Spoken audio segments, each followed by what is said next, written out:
Hola, ¿qué tal? ¿Cómo están? Bienvenidos a una vida esquizofrénica de el 10 de diciembre del 2024. No tenía planificado hacer esta vida esquizofrénica, pero llegaron a mí dos noticias sobre temas de salud y de salud mental y creo que es pertinente hablar del tema. Sin embargo, le puse un título bastante fuerte, siento que es un título bastante fuerte, le dice La vida en Colombia es esquizofrénica. Eh, Voy a hablar un poco del país, voy a poner una canción que acabo de descubrir, sé que es del 2019, pero la acabo de escuchar por primera vez y es fantástica. Y me gustó muchísimo. Y bueno, sí, o sea, voy a hablar un poco del país y voy a hablar un poco de la realidad del tema, de la realidad no, sino del tema de la salud mental en Colombia, exponiendo dos casos que son, o sea, un caso que lo vi en un post de Facebook de un hombre que tenía un letrero que decía que compensar una de las EPS aquí en Bogotá, una de las EPS de Colombia, compensar, no había autorizado de quimioterapia o el tratamiento que necesitaba un paciente con un cáncer terminal. Y él tenía un letrero enfrente de la clínica Los Cobos, una clínica que queda aquí en Bogotá, que es de compensar o que compensar la administra, no sé, bueno. La cuestión es que en el letrero decía que era una sentencia de muerte, ¿no? Porque el no autorizar este tratamiento, pues ponía en riesgo su vida porque hacía que el cáncer avanzara y terminara llevándose a la persona. Entonces, bueno, ya inicié el tema de la salud mental. La cuestión es que, por otra parte, tengo a mi tía con cáncer. Mi tía hace parte de la EPS Sanitas, o sea, es afiliada a la EPS Sanitas, no hace parte, sino que es afiliada. Y bueno, no puedo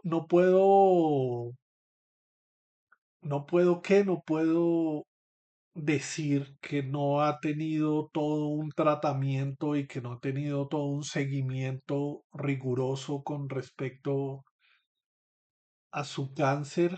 Eh, Sentimos en ciertas ocasiones que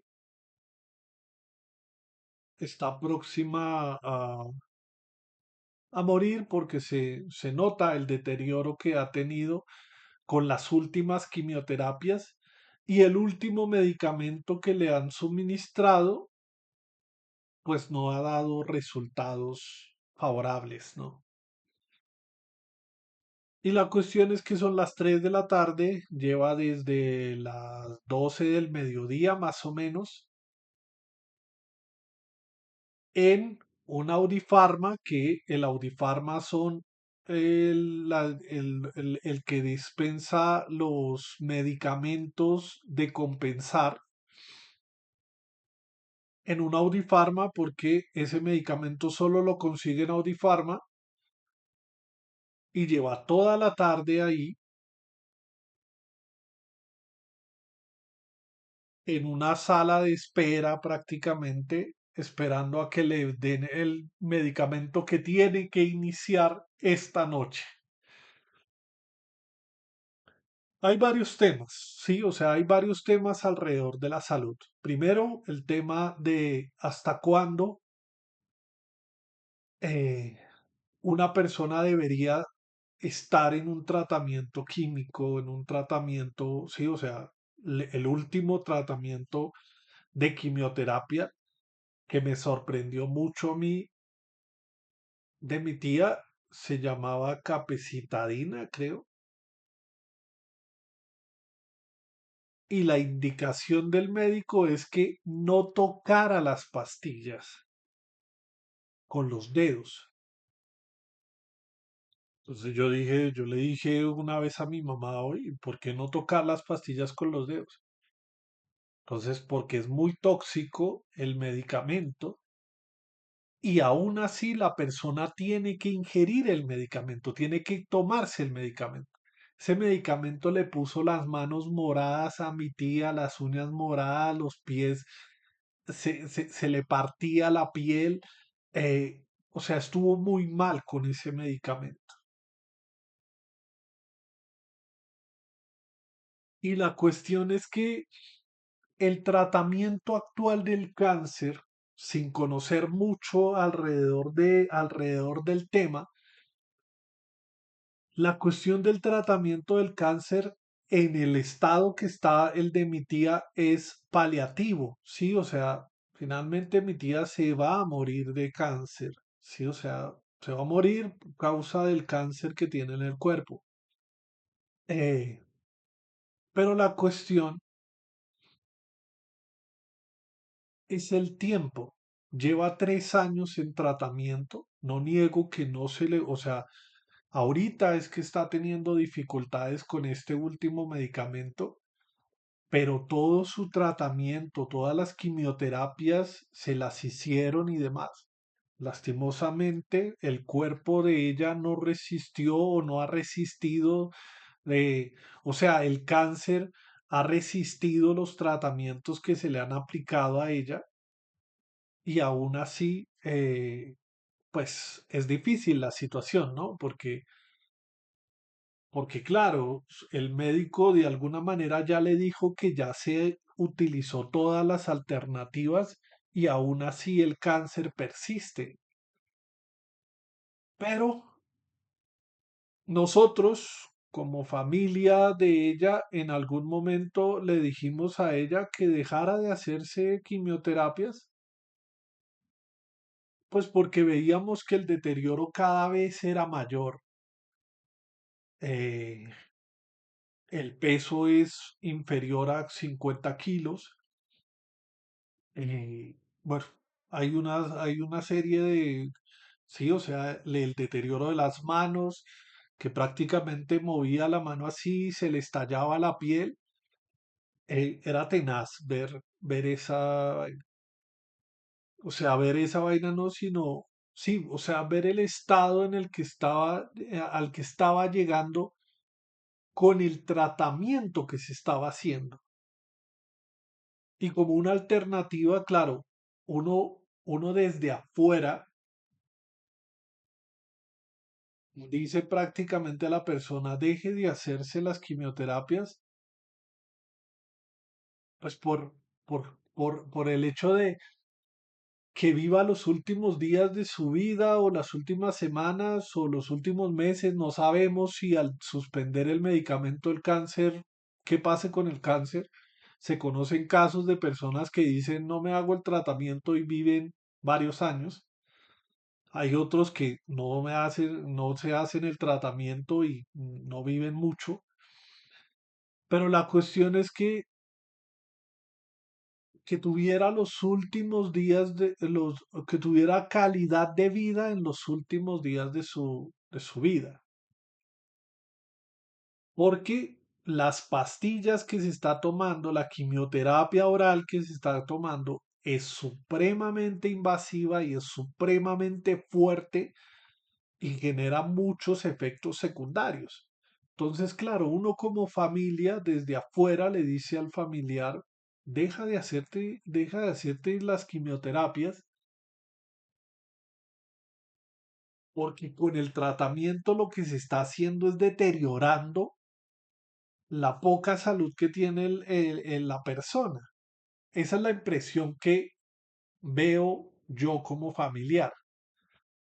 Pero la cuestión de la persona que tiene cáncer es que ella es la que padece la enfermedad, ¿no? Y entonces esa es la vida que está en riesgo. Mi tía obviamente ha dicho que no va a tomar esa decisión porque pues, o sea, o sea, el tratamiento de alguna manera la tiene viva, ¿sí? Pero no sabemos, o sea, no sabemos si se deja de hacer las quimioterapias y viva unos meses, años, días, no sabemos. Pero claro, esa decisión que tiene que tomar el familiar, que tiene que tomar el paciente, pues es difícil, ¿no? Es como, oye, deja de tomarte los medicamentos, por ejemplo, en mi caso, antipsicóticos y vive la vida sin medicación. Sí, o sea, ¿qué tipo de calidad de vida podría tener? Claro, hay que sopesar los efectos secundarios y los efectos, el efecto del medicamento.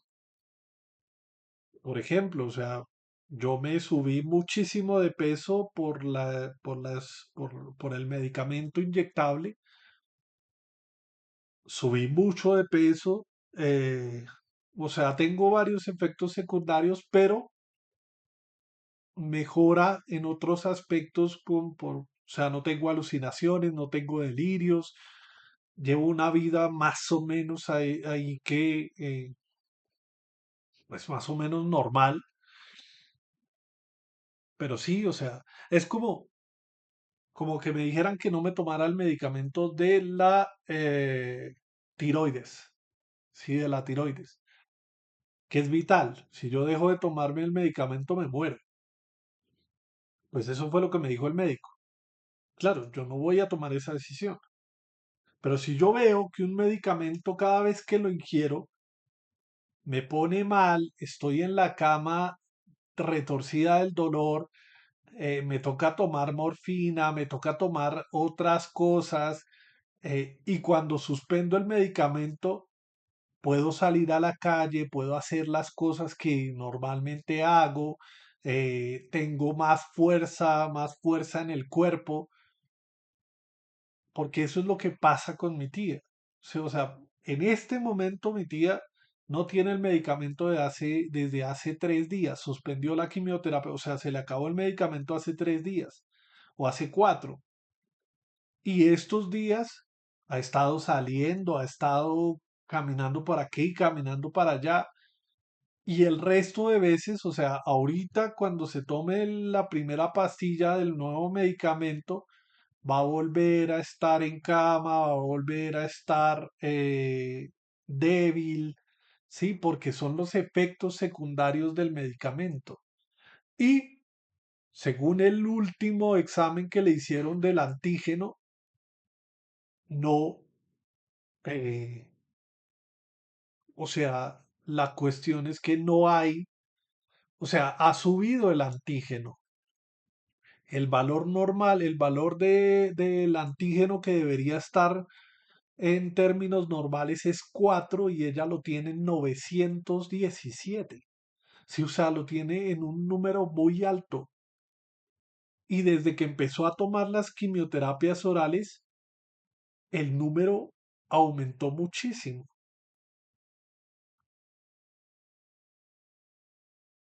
Mm. Cada vez es más difícil la situación, ¿no? Pero uno como familiar tiene que estar ahí y acompañar a la persona, más que decir qué debe o no debe hacer la persona, pues eso lo tiene que decidir el paciente. Pero uno como familiar, en cierto sentido, le duele el hecho de ver a su familiar en un estado bastante deteriorado, bastante fuerte, ¿no?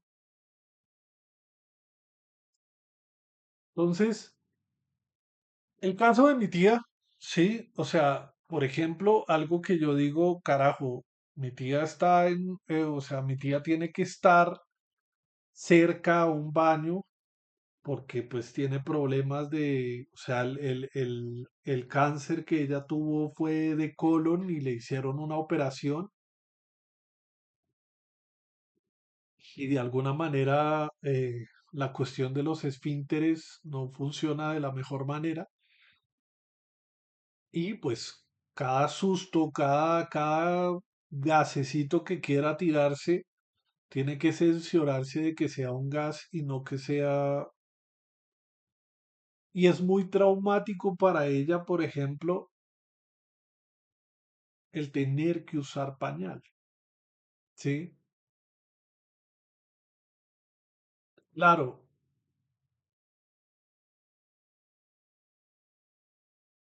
a mi tía le llegó el cáncer, ¿sí? O sea, le llegó el cáncer y le cambió absolutamente la vida.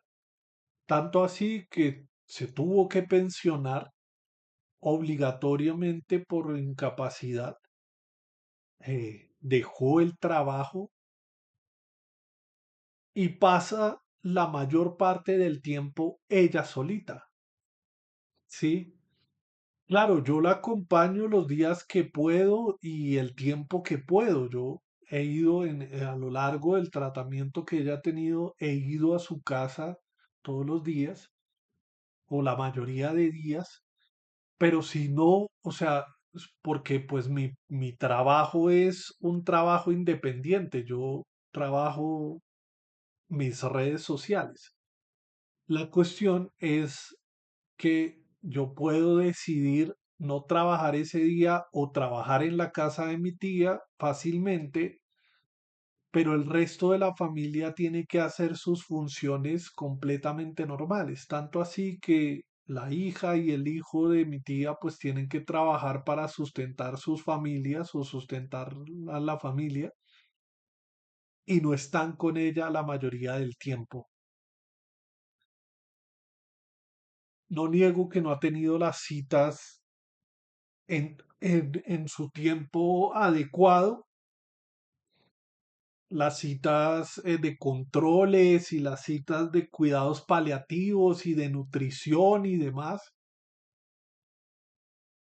pero más allá de, o sea, la cuestión es que se le hace una serie de recomendaciones sin conocer como tal la realidad del paciente, ¿sí? O sea, por ejemplo, le dicen en nutrición, hey, tiene que comer alimentos de este tipo, de este otro tipo, de este otro tipo, pero no se ve tampoco la cuestión económica del paciente, ¿sí? O sea, si el paciente tiene la posibilidad económica de solventar ese tipo de alimentación.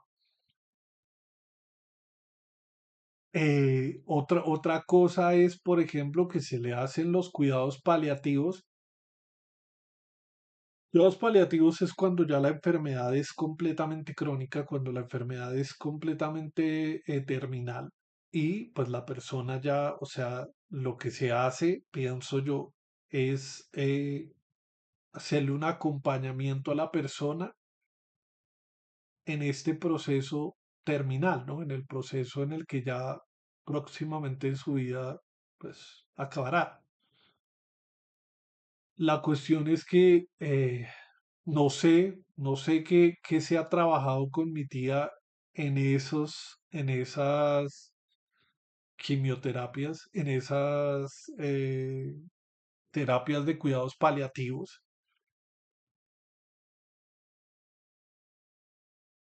O sea, la razón por la que puse este tema en particular aquí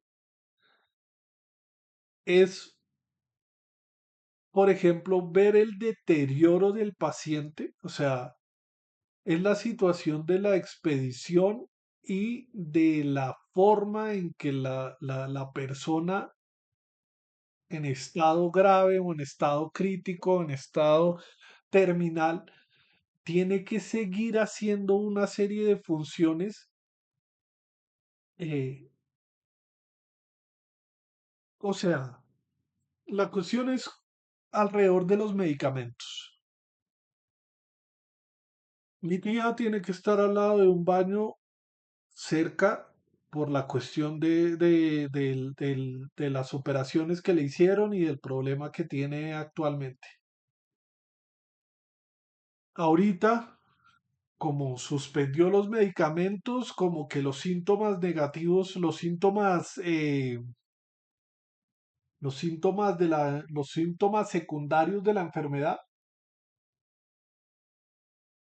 no la afectan, sí, o sea, no la, no, no la afectan tanto. Entonces controla mejor esfínteres, controla mejor su estado eh, anímico, controla mejor su fuerza, ¿sí? No tiene tanta debilidad ni nada y puede hacer diferentes cosas. Aquí hay un tema alrededor de, hey, la persona debería estar en casa, debería estar tranquila, debería estar siendo cuidada, debería estar haciendo otras cosas, pero también hay un tema de, hey, la persona todavía puede hacer cosas, ¿no? Puede hacer vueltas, puede hacer,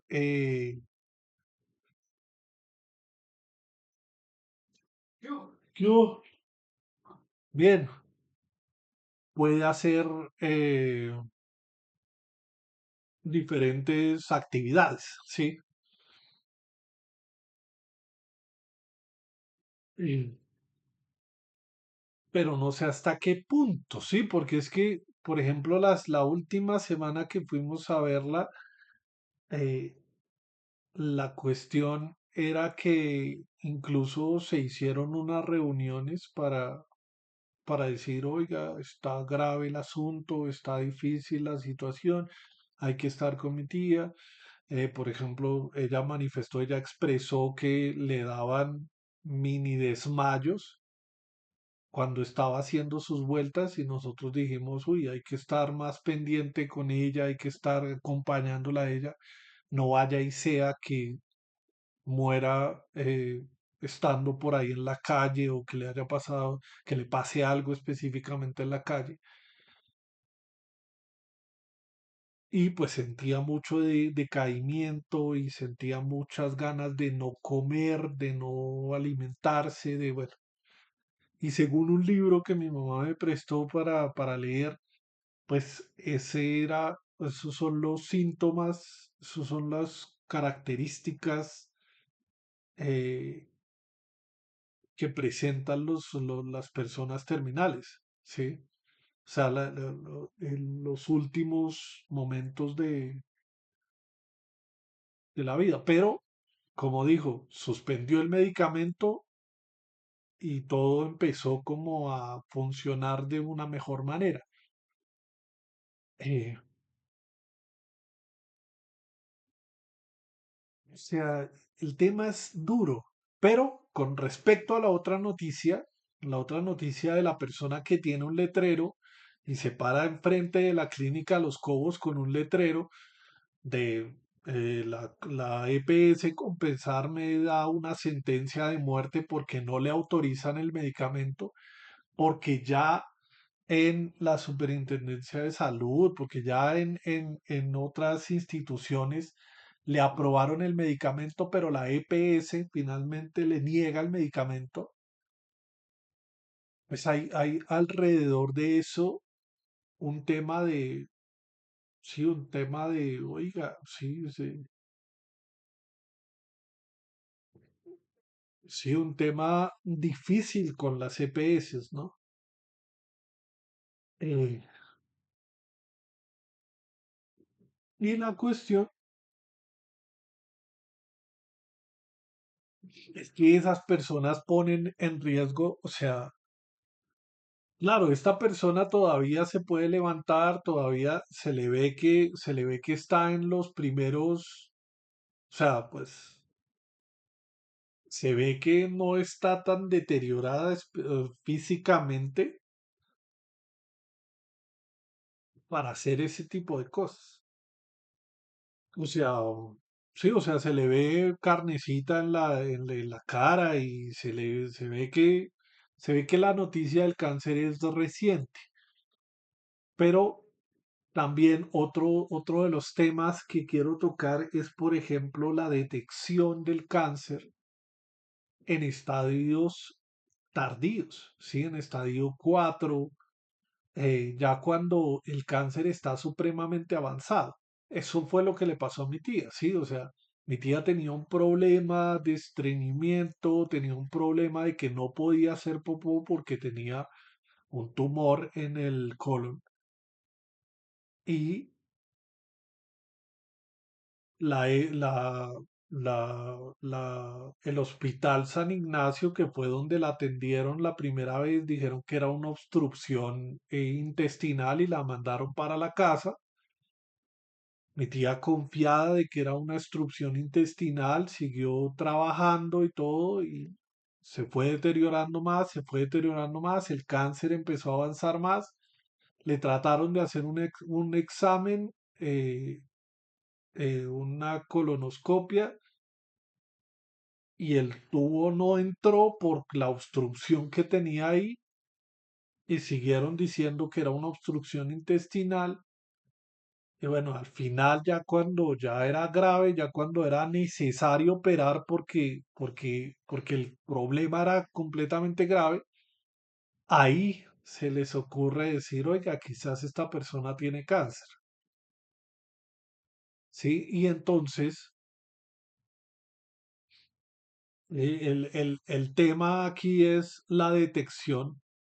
Sí, según mi mamá que trabaja en el cancerológico, o sea, trabaja en relación al tema del cáncer, también menciona que es muy difícil detectarlo porque es una célula, o sea, al principio del cáncer es una célula, pero hay ciertos exámenes que pueden dar un indicativo de que hay cáncer en el cuerpo, por ejemplo, el del antígeno carcinoembrionario, ¿sí? Ese antígeno puede decir, o sea, si ese antígeno está superior a 4, si está en, no recuerdo un video también, otro video que vi en redes sociales de un médico que explicaba, un señor como de 80 años, que se fue al médico porque tenía un dolor y entonces le hicieron el... Nos vemos ahora. Bueno, chao, que le vaya bien. Le hicieron el examen carcinoembrionario y el antígeno le salió como en 800 y punta, ¿sí?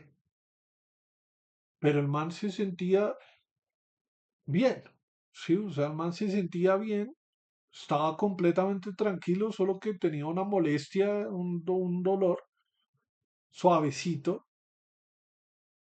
¿Quién sabe en qué momento el cáncer empezó a subir? ¿Sí? Por ejemplo, el antígeno es un indicador. A mi tía, ese examen del antígeno fue una de las cosas que le hicieron en última instancia, cuando debería ser de primera. Oiga, el carcino embrionario está supremamente alto. Algo está pasando ahí, ¿no? Pero no, hay que esperar hasta el último momento porque es mejor tratar al paciente con quimioterapias, con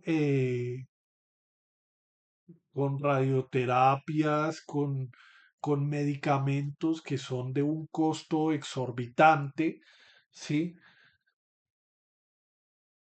Que detectarlo a tiempo, sí utilizar la quimioterapia y utilizar la radioterapia y apaciguar en lo más posible la enfermedad y sale, sí, o sea, la persona sale del problema. Hablo desde afuera, ¿no? Quizás un médico diga, oiga, pero falta esto, falta aquello, y tal. La cuestión es que no, porque es mucho más rentable económicamente para las farmacéuticas tratar la enfermedad, tener a un paciente durante 3, 4, 5 años con unos medicamentos de un costo altísimo. Y bueno, sí, o sea, hay un negocio alrededor de la salud en el mundo. Sí, porque no estoy hablando de que sea solamente en Colombia, sí, o sea, la cuestión es en el mundo. Y claro, si no eres una persona importante, influyente, conocida en el mundo, pues tu cáncer será atendido en los últimos instantes, en los últimos momentos de tu vida y sí, si acaso nos vamos a acordar de ti en algún momento. Pero si eres un expresidente, un senador, alguien de la política, alguien de empresario como tal, se le detecta a tiempo, se hace el tratamiento a tiempo y la persona vive muchos años de salud porque pues es esa persona, ¿sí? Alrededor de estos temas es que es el que quiero, como el que quería hablar el día de hoy, ¿no? Alrededor de él, ¿sí? O sea, claro, esta persona de ese letrero, se sabe de esa persona porque alguien subió, alguien iba pasando por la clínica Los Cobos, le tomó una foto o él mismo se tomó la foto y empezó a divulgar en redes sociales, hey, mi caso, tal cosa. Pero ¿cuántos casos no denuncian? ¿Cuántos casos esperan silenciosamente la muerte porque están desprotegidos de los gobiernos? Porque claro, no hay dinero suficiente para salvar a todas las personas que pueden tener enfermedades graves. Pero si se detectara a tiempo, si se hiciera exámenes de detección temprana, la cuestión sería distinta. Pero lo que digo del negocio que hay alrededor de los medicamentos y demás. Sí, o sea, el medicamento de mi tía es supremo, o sea, el medicamento que le están suministrando a mi tía es supremamente caro. Y uno se conforma con, ay, bueno, sí, le están suministrando el medicamento y el medicamento es caro. Primero, el medicamento no debería ser caro, sí, o sea, no debería tener el costo que tiene, porque ahí hay una triquiñuela que hacen los gobiernos y que hacen o sea, los negocios entre el Estado y las farmacéuticas y los vendedores de cosas hacen un negocio ahí que los costos de los medicamentos son mucho más altos de lo que en realidad son. Todo esto sí es bastante duro, pero bueno, la cuestión es que lastimosamente tenemos que de alguna manera subir los hombros y decir como, bueno, pues así son las cosas, sí, eh, que no deberían ser así, que uno debería estar, hey, sí, las cosas deberían ser diferentes, deberíamos hacer esto, deberíamos hacer aquello, pero si tuviéramos un poco más de alcance, ya nos hubieran dado el chito. Sí, ya nos hubieran dicho, oiga, está como hablando muchito. Sí. Ay, el mundo. Y por eso también digo que Colombia vive una esquizofrenia. Y, claro, la esquizofrenia es una alteración de la realidad. Es una alteración de la realidad. Las personas pueden ver y pueden sentir cosas que en realidad no están pasando o pueden omitir cosas de la realidad. Sí, pueden tener alucinaciones y delirios y demás. Y creo que la sociedad colombiana está en un delirio permanente con respecto al conflicto que vive el país. Muchas personas niegan el número de víctimas, niegan la realidad, que la realidad sea tan traumática como la expresan algunos políticos, sea de derecha o de izquierda. Y es selectivo el asunto, ¿no? Es selectivo, ¿no? Hay muertos buenos y muertos malos, ¿sí? Hay números, estadísticas que nos sirven, ¿sí? Ahorita con todo este tema del representante a la Cámara, Miguel Polo Polo, con con que han pasado varias semanas.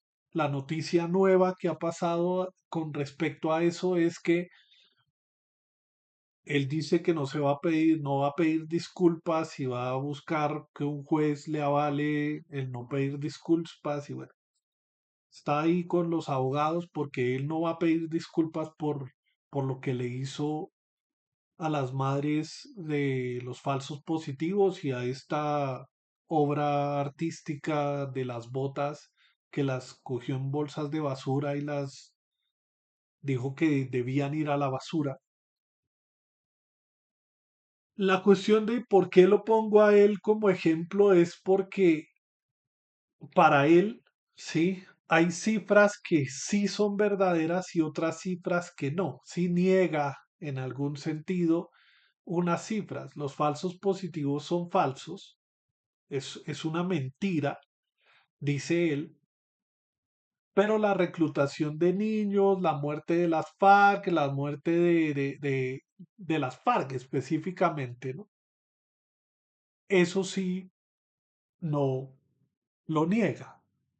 Es selectivo el asunto, ¿sí? O sea, veo lo que quiero ver, construyo la realidad que quiero vivir, ¿sí? Y no la realidad que es de un país en constante conflicto, de un país en el cual hay diferentes actores sociales involucrados en el conflicto, unos ocultos aún, otros que ya están empezando a hablar, otros que ya están, sí, que ya están expresando su participación y buscando la reparación, buscando la verdad.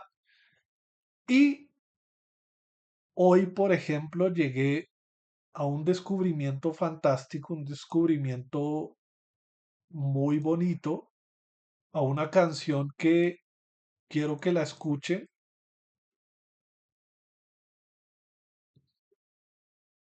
Y bueno, yo llegué a ese descubrimiento de esa canción por,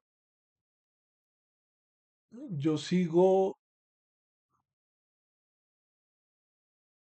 yo sigo en redes sociales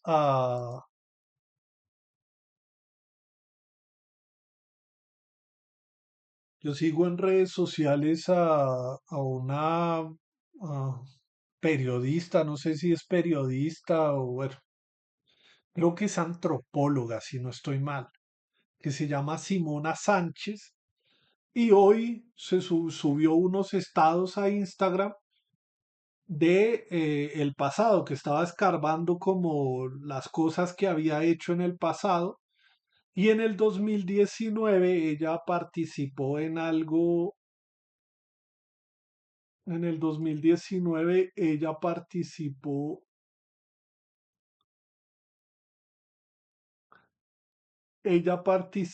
en algo, ¿dónde está acá?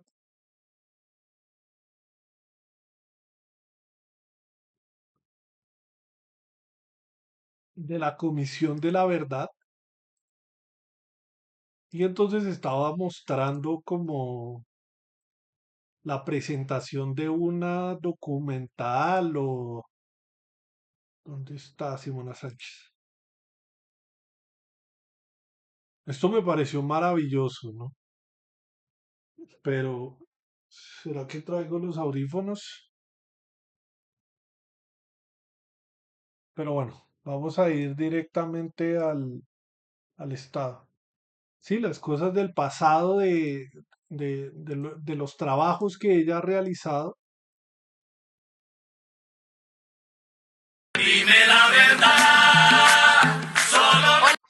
Y llegué a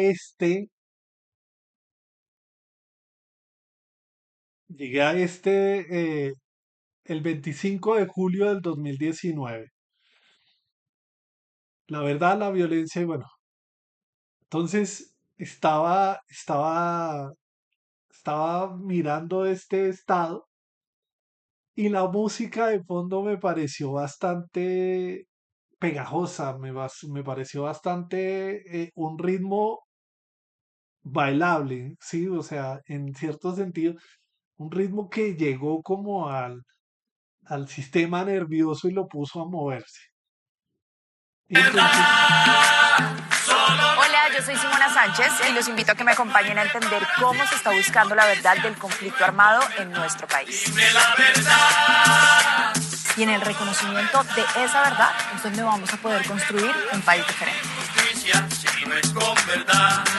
Para que no se repita la historia tan trágica, soy una convencida de que la verdad debe salir a flote. Yo estoy dispuesta a escucharla. ¿Y usted? y entonces puse en YouTube, dime la verdad, buscando, y llegué a la Comisión de la Verdad, al canal de la Comisión de la Verdad, a la canción como tal a la canción. Y la letra es dura, porque la letra, sí, o sea, la cuestión es, yo no sé por qué esa tendencia humana de alguna manera a convertir un poco la tragedia en algo, o sea, claro, es reparador, sí, o sea, pienso que es reparador, pero al mismo tiempo como que es duro, ¿no? Hay canciones que hablan de violencia y que uno dice, carajo, si me pongo a analizar la letra, la realidad es horrible, pero es una forma de digerir la realidad, ¿sí? Porque claro, hay muchas cosas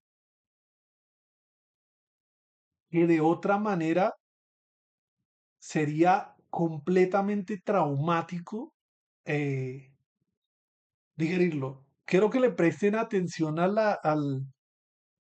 la letra.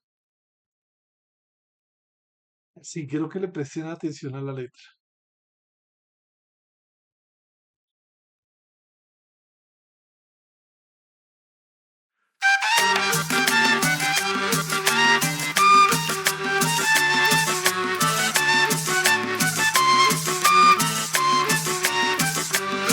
Todavía no te has dado cuenta, todavía no te has dado cuenta que estás más jodido que yo, porque no tiene conciencia, porque no tiene conciencia y menos temor de Dios.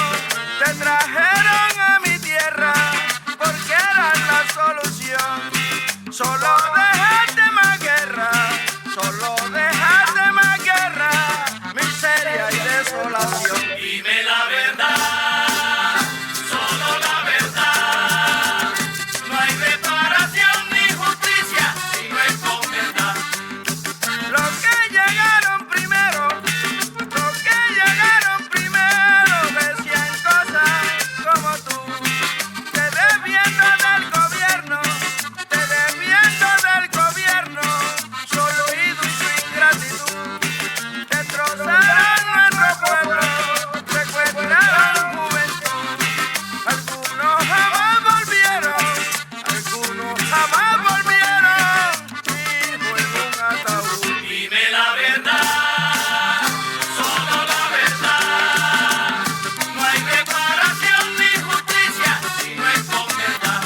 Esa es la canción.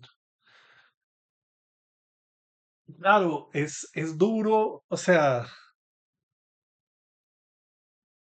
a personas incluso que en cierto sentido no nos ha tocado el conflicto, ¿sí? O sea, o éramos muy pequeños en el momento de, sí, o sea, yo recuerdo mi primer contacto con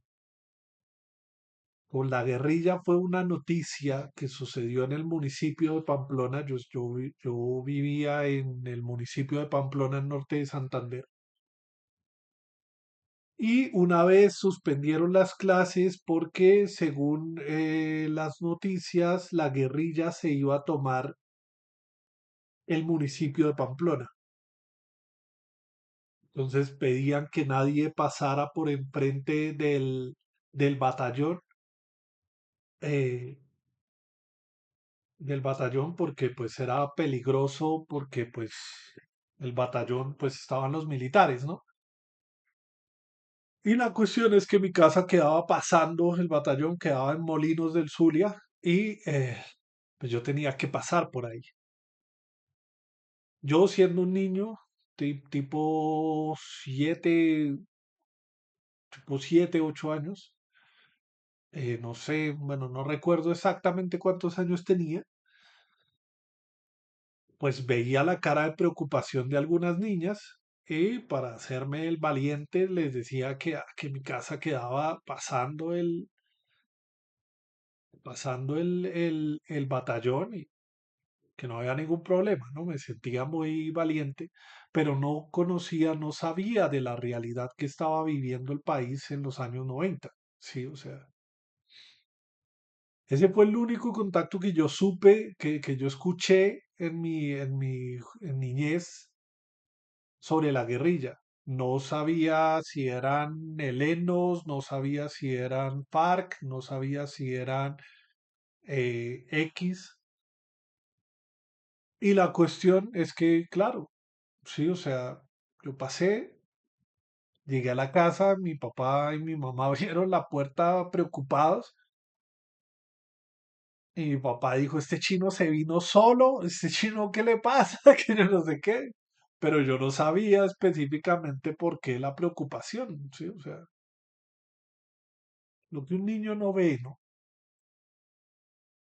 Pero claro, estas personas han tenido que vivir el conflicto, han que enterrado personas, han enterrado familiares o han buscado durante décadas a sus hijos, familiares cercanos que han sido víctimas del conflicto armado. Simona Sánchez es, o sea, creo que el descubrimiento del año, porque lo empecé a seguir precisamente este año, fue Simona Sánchez. Tiene un podcast fantástico que se llama Callar el Silencio. El contacto físico entre, Este es otro el que lo contacto encontré físico hoy, entre personas está más restringido que nunca. Y nuestra pero bueno, ¿Cómo es? Una falta es justo. Les presentamos el podcast Romper el romper el Silencio. silencio. El silencio me ha tenido como ahí oculta. Y eso fue lo que hicieron, acabaron con las comunidades, pero no se esperaron de que el arte y el territorio resurgen desde las cenizas, ellos se levantan. Romper, romper el silencio es brutal, sí, o sea, es brutal. Ahí también se encuentran unos ritmos bastante interesantes. Por ejemplo, el Bullarrap, Bullaranga, bueno, sí, o sea, ritmos de cada región. Igual, el descubrimiento de eso cuando los fragmentos de música que aparecen en el, en el podcast me llevaron a descubrir diferentes artistas que fueron víctimas del conflicto armado en diferentes ritmos y de diferentes épocas del conflicto armado. Es una forma distinta de entrar a abordar el tema del conflicto armado en Colombia. Y creo que falta mucho más por hablar de esa verdad, por hablar del conflicto armado, para que no existan personas negacionistas de ese conflicto armado o que sean selectivas del conflicto armado, ¿no? Como las FARC sí, pero no digo nada de los paramilitares, no digo nada de las fuerzas militares que atentaron contra la población civil. Sí, como que selectivamente escojo qué víctimas, de cuáles víctimas puedo hablar y defender y no ver el conflicto armado desde arriba y ver todos sus integrantes y ver el papel también de las víctimas, ¿no? Cómo las víctimas han tenido que reconstruir su historia y también reconstruimos nuestra historia con relatos distintos, con relatos nuevos. Eh, Ponemos música que, o sea, creamos música que nos permita digerir de alguna manera ese malestar que es el conflicto armado. Entonces, quería compartir con ustedes esa canción. Me gustó muchísimo de la Comisión de la Verdad. O sea, no sé si uno llega a tiempo a las cosas, ¿no? Pues la canción salió en el 2019 y yo hasta ahora, 2024, llego a la canción, pero afortunadamente llegué, ¿no?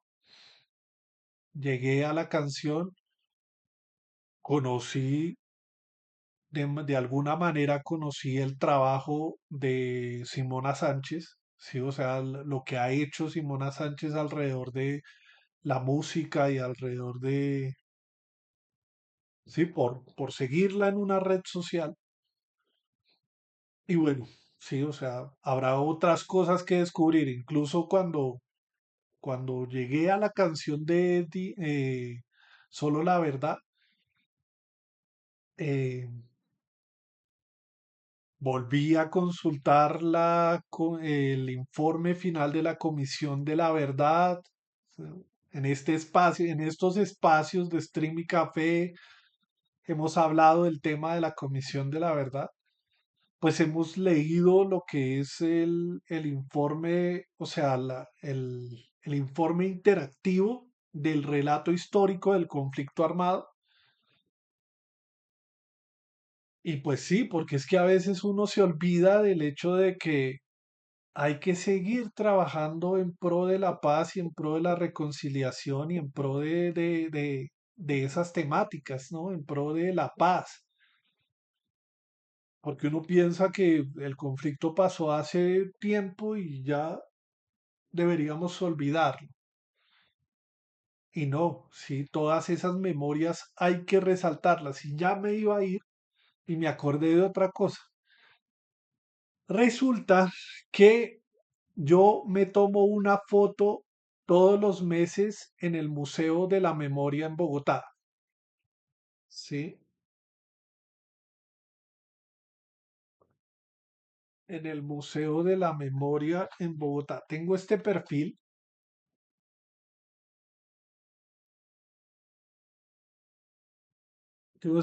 que enero, febrero, marzo no lo hice.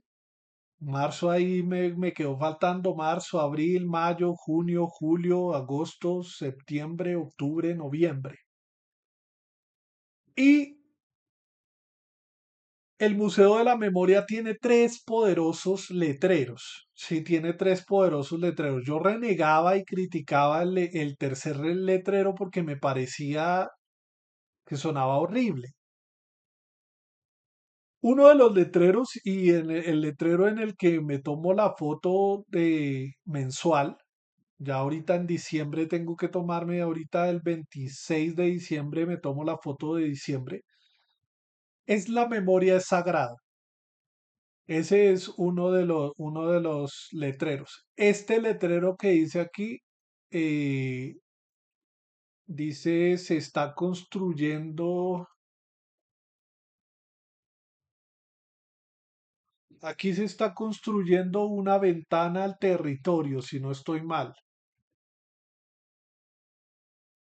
Y por esta parte de acá, o sea, por acá hay una cuadra y el tercer letrero dice, tenemos que recoger todas las memorias del conflicto, todas. Algo así de todas las memorias, todas. Y no me gustaba por el hecho de poner todas las memorias, todas, sí, o sea, dos veces todas. No me sonaba la frase interesante. Sin embargo, revisando el Centro de Memoria Histórica, la página del Centro de Memoria Histórica, llegué al podcast de todas las memorias, todas, que creo que no está activo. Bueno, el 19 de agosto publicaron último episodio, el episodio 32, y he empezado a escuchar los podcasts. Hasta ahora llevo cuatro podcasts de diferentes comunidades que han estado involucradas en el conflicto, y ahora la frase, esa tercera frase, adquiere todo el sentido en el hecho de recopilar, de, de juntar todas las memorias, todas, sí, o sea, todas las memorias de, del conflicto armado, sí. Entonces, bueno, creo que ya no es más lo que quería hablar. Sí hablé un poco de este tema bueno, antes de irme, sí quiero hacer como un cierre distinto, y es que una vida esquizofrénica es un espacio donde hablamos de temas de salud y salud mental. ¿Y por qué en ese espacio abro un microespacio para hablar del conflicto armado colombiano? Porque si bien estamos buscando reconocer y, y recordar la memoria del país, también nos estamos olvidando de un hecho fundamental, y es que todas esas víctimas han tenido secuelas físicas y psicológicas bastante complicadas. El hecho de que a través de ritmos, a través del arte, a través de diferentes expresiones artísticas, logren eh, transformar su dolor, es una forma de cuidar también de la salud mental. Pero también hay un problema con la sociedad colombiana, y es el problema de, hey, aquellos negacionistas del conflicto que con un acto tan vil y tan horrible de decir que esas botas, por ejemplo, en el caso de Miguel Polo Polo, de botarlas a la basura, no está botando caucho, no está botando un objeto eh, inerte, ¿sí? Está botando un dolor transformado, está botando la memoria de una madre hacia su hijo, ¿sí? Está atentando contra la memoria misma de un conflicto que ha llevado víctimas y víctimas y víctimas. Entonces, claro, también es importante hablar en este espacio y en otros espacios sobre ese transitar, ¿sí? Ese transitar y ese vivir en un país tan complicado y a la vez tan hermoso como es Colombia. eh, sí, o sea, es complicado, ¿no? Y bueno, yo quiero que en algún momento, mis palabras dejen de ser palabras lanzadas al viento, que nadie escucha, que no llega a ningún oído, y que en algún momento lleguen. no con el ánimo de enaltecer el ego ni nada de eso, sino con el ánimo de, hey, sí, tenemos que seguir construyendo, tenemos que seguir trabajando en pro de la paz, en pro de la reconciliación de todos. Ya, pues, es necesario. Y, y qué, y bueno, también quisiera que esta iniciativa mía de tomarme una foto mensual tenga un mayor alcance. Ya estoy planificando algunas cosas para el 2025 que tenga mayor alcance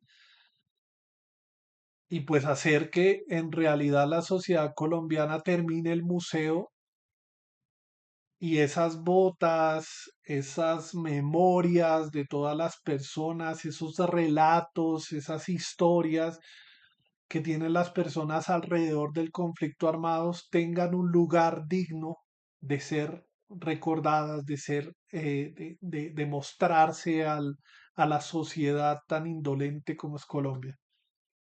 Eh, pero bueno, creo que no es nada más por mi parte. Muchísimas gracias por ver este contenido. Si en algún momento de sus vidas se encontraron con él, por mi parte no es nada más. Nos vemos pronto.